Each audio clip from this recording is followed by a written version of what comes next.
Hi everyone, आप सभी का स्वागत है स्टडी फाउंडेशन यूट्यूब चैनल पे। टेट का हम रिक्रूटमेंट टेस्ट एग्जाम के लिए इस वीडियो से पेडागोजी का क्लास शुरू करेंगे। एमसीक्यू का ये क्लास आप सभी को graduate teacher, post graduate teacher दोनों एग्जाम में हेल्प करेगा, जो 19 जनवरी को है। इसका पीडीएफ आप सभी को टेलीग्राम ग्रुप में मिलेगा। तो चलिए वीडियो को शुरू करते हैं। सबसे पहले आपर से रिलेटेड जानेंगे। आपर का फुल फॉर्म होता है automated permanent academic account registry. इसका फुल फॉर्म होता है automated permanent academic account registry. एक स्पेशलाइज्ड आइडेंटिफिकेशन सिस्टम है जो कि सभी बच्चों के लिए डिजाइन किया गया है। भारत के अंदर जो है इनिशिएटिव जो है one nation one student ID program का पार्ट है, जो कि भारत सरकार के द्वारा लॉन्च किया गया है। और ये लाइन है न्यू एजुकेशन पॉलिसी जो 2020 में आया था, उसके साथ ये लाइन है। ठीक है, आइए एमसीक्यू को प्रैक्टिस करते हैं। सबसे पहला क्वेश्चन है, what is the main objective of automated permanent academic account registry.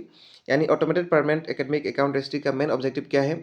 बच्चों का जो एकेडमिक रिकॉर्ड है उसको परमानेंटली सिक्योर किया जाए और उसको अच्छी तरह से जो है स्टोर किया जाए, इसका मेन ऑब्जेक्टिव है। तो ऑप्शन बी में यही दिया है, to ensure permanent and secure storage of academic credential. तो इसका राइट आंसर हो जाएगा option number B. The primary purpose of such a registry is to provide a secure permanent record of student academic credential. This ensure that academic record are tamper proof, easily accessible and verifiable by authorized party।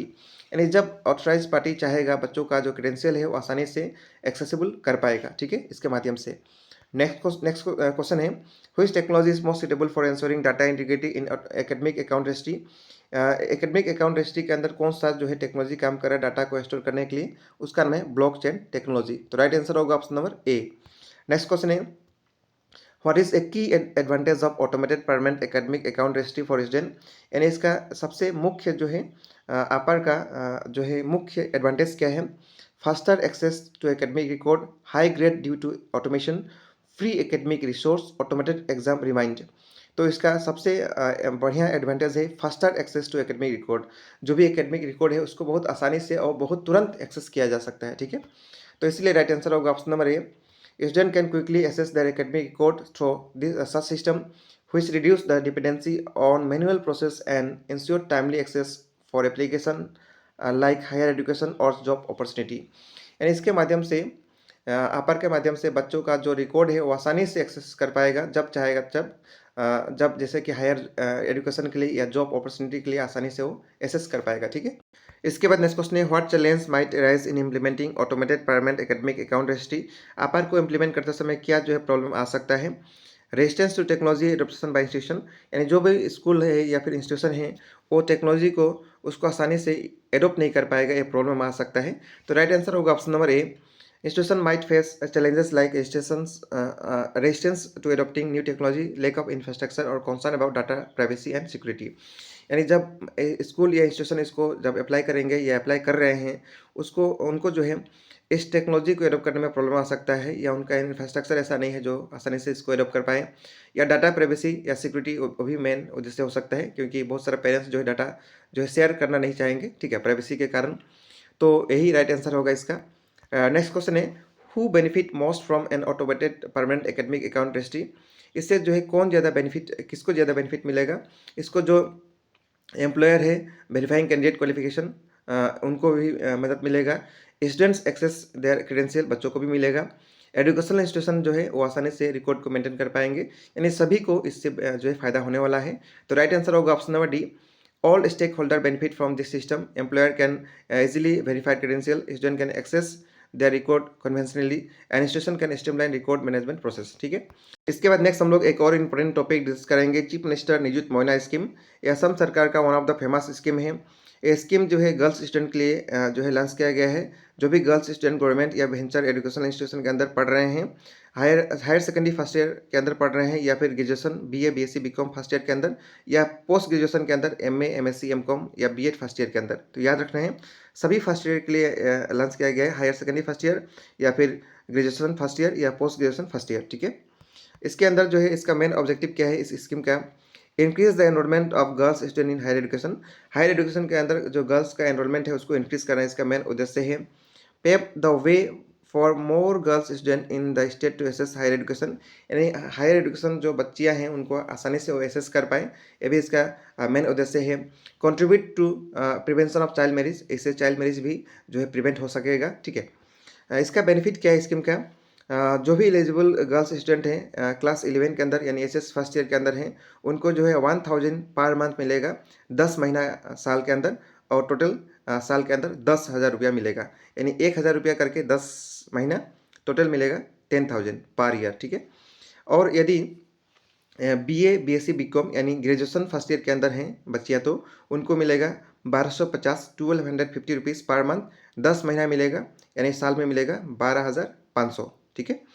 और यदि master degree यानी post graduation के अंदर MA, MSc, MCom या BEd के अंदर हैं, तो उनको जो है पर मंथ जो है 2500 मिलेगा, टोटल 10 मंथ, टोटल रुपीज़ मिलेगा ईयर के अंदर 25,000, ठीक है। तो याद रखना है, ये बहुत इंपॉर्टेंट है। Nijit Moina scheme is a comprehensive initiative to combat social evils perpetuals by child marriage, protects children right to education and health participation, empower girl through education for informed choice and economic independency, delay marriage until emotional, mental and physical maturity, reduce teenage motherhood through women formal education। इसका eligibility क्या है? Open to all girls student domicile in Assam, यानी असम का नागरिकता होना पड़ेगा जितना भी गर्ल्स हैं। मेरिड गर्ल्स जो है एक्सेप्ट पीजी और बीएड कैटेगरी के अंदर है या इन सर्विस बीएड कैंडिडेट हैं, उनको ये नहीं मिलेगा, ठीक है। मेरिड गर्ल्स एक्सेप्ट पीजी और बीएड और क्या है इन सर्विस बीएड कैंडिडेट है, तो उनको ये जो है स्कीम के अंदर उनको लाभ नहीं मिलेगा। या डॉटर जो है मिनिस्टर का या एमपी का या जो है एमएलए का, वो भी इसके लिए एलिजिबल नहीं है। या वो गर्ल्स जो बनिकंत काकटी अवार्ड प्रज्ञान भारती स्कीम के अंदर जो स्कूटर के लिए ऑप्ट किए हैं, यानी स्कूटी जो मिल रहा है उसके लिए ऑप्ट किए हैं, वो भी जो है इसके लिए एलिजिबल नहीं होगा। यदि अप्लाई किए हैं तो, नहीं किए हैं तो एलिजिबल हो सकते हैं, ठीक है। आइए अब हम लोग एमसीक्यू को प्रैक्टिस करते हैं इस टॉपिक के ऊपर। What is the main objective of मुख्यमंत्री निजुत मोइना स्कीम, यानी जो मुख्यमंत्री निजुत मोइना स्कीम अभी हम लोग डिस्कस किए, जो असम का स्कीम है, इसका मेन ऑब्जेक्टिव क्या है? To provide employment to youth in the state, ये नहीं है। To offer financial assistance to women entrepreneurship, women entrepreneurship का फाइनेंशियल असिस्टेंस प्रोवाइड करना इसका मेन ऑब्जेक्टिव नहीं है। टू प्रमोट स्किल डेवलपमेंट, ये भी नहीं है। It aim to empower girls and prevent child marriage by providing financial support and educational opportunity, यही सबसे बेस्ट ऑब्जेक्टिव है। अभी हम लोग डिस्कस किए थे कि जो गर्ल्स है उनको एम्पावर करना या चाइल्ड मैरिज जो है उससे उनको प्रिवेंट करना, फाइनेंशियल सपोर्ट और एजुकेशनल अपॉर्चुनिटी देके, ठीक है। नेक्स्ट क्वेश्चन है इसके बाद, हु इज एलिजिबल फॉर मुख्यमंत्री निजुत मोइना स्कीम, मुख्यमंत्री निजुत मोइना स्कीम के लिए कौन एलिजिबल है?